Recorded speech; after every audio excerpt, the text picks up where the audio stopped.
Malam ini aku datang kembali menyapa kalian dengan sebuah kisah horor yang super menegangkan. Bukan yang biasanya malam Jumat atau malam Senin lah, itu 2 minggu sekali. Aku sengaja upload malam ini, Wak, soalnya aku punya satu cerita horor yang gak sabar kali aku pengen aku bagiin ke kalian semua nih. Kisah ini tuh betul-betul seram dan bikin aku kebayang-bayang sampai sekarang. Tapi sebelum bercerita aku mau nanya dulu, pernah gak sih kalian tuh punya mimpi besar tapi harus dikubur karena keadaan? Pernah? Mungkin beberapa dari kalian pernah ngerasain hal kayak gini juga, Wak. Nah, cerita yang mau aku bawain ini berkisah tentang seorang anak perempuan yang hidup dalam keterbatasan tapi selalu dituntut buat jadi kuat dan mandiri di usianya yang masih belia. Lalu di tengah hidupnya yang berat itu dia punya satu mimpi besar untuk mengubah nasib keluarganya. Tapi sebelum mimpi itu terwujud, dia malah terseret dalam pusaran teror yang selama ini menghantui warga di desanya. Teror yang dialami sama gadis ini, Wak, bukan cuma nyeremin aja tapi juga mengiris hati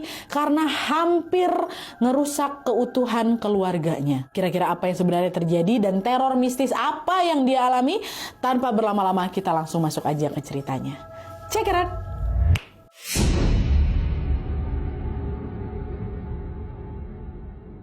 Oke, jadi kisah itu bermula dari satu keluarga yang cuma terdiri dari seorang ibu dan 2 orang anaknya. Anak perempuannya bernama Putri dan anak keduanya laki-laki bernama Aji. Nah, keluarga ini cuma tinggal bertiga aja, Wak, karena ayah mereka udah lama meninggal dunia. Nah, sejak ditinggal ayah, keluarga ini hidup dalam kesusahan. Ibunya nih harus banting tulang nyari nafkah sendirian, sementara Putri yang kala itu masih remaja terpaksa menjadi ibu pengganti untuk adiknya di rumah. Setiap hari dia ini harus ngurusin Aji, bahkan tiap mau main pun Putri harus bawa Aji, Wak, karena nggak ada yang bisa ngejagain si Aji di rumah gitu. Pokoknya si Putri ini betul-betul ngerasa terkekang kali lah dan nggak punya waktu untuk mikirin masa depannya. Nah, di tengah situasi itu, pada suatu hari Putri ini kepikiran untuk ikut kursus pelayaran, Wak, di desa. Dia ngebatin, siapa tahu kalau lulus kursus aku bisa dapat kerja nih buat bantuin ibu gitu kan. Cuman setiap kali Putri ini ngomong keinginan itu ke ibunya marah lah, udahlah nggak usah aneh kamu. Ibu nggak punya uang, lagian masa kamu tega sih ninggalin adik kamu sendirian di rumah gitu. Nah, penolakan itulah yang bikin Putri merasa frustasi, Wak.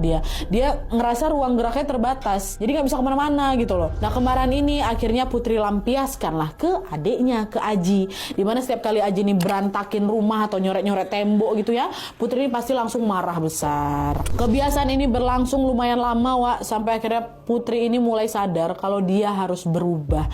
Dia mikir, ya udahlah kalau ibuku nggak mau bayarin kursus, harus aku sendiri nih yang gerak gitu katanya. Nah, dari sinilah Putri pun akhirnya berinisiatif untuk mencari uang dengan caranya sendiri, Wak. Sejak saat itu Putri ini mulai jualan makanan dari warung Bu Si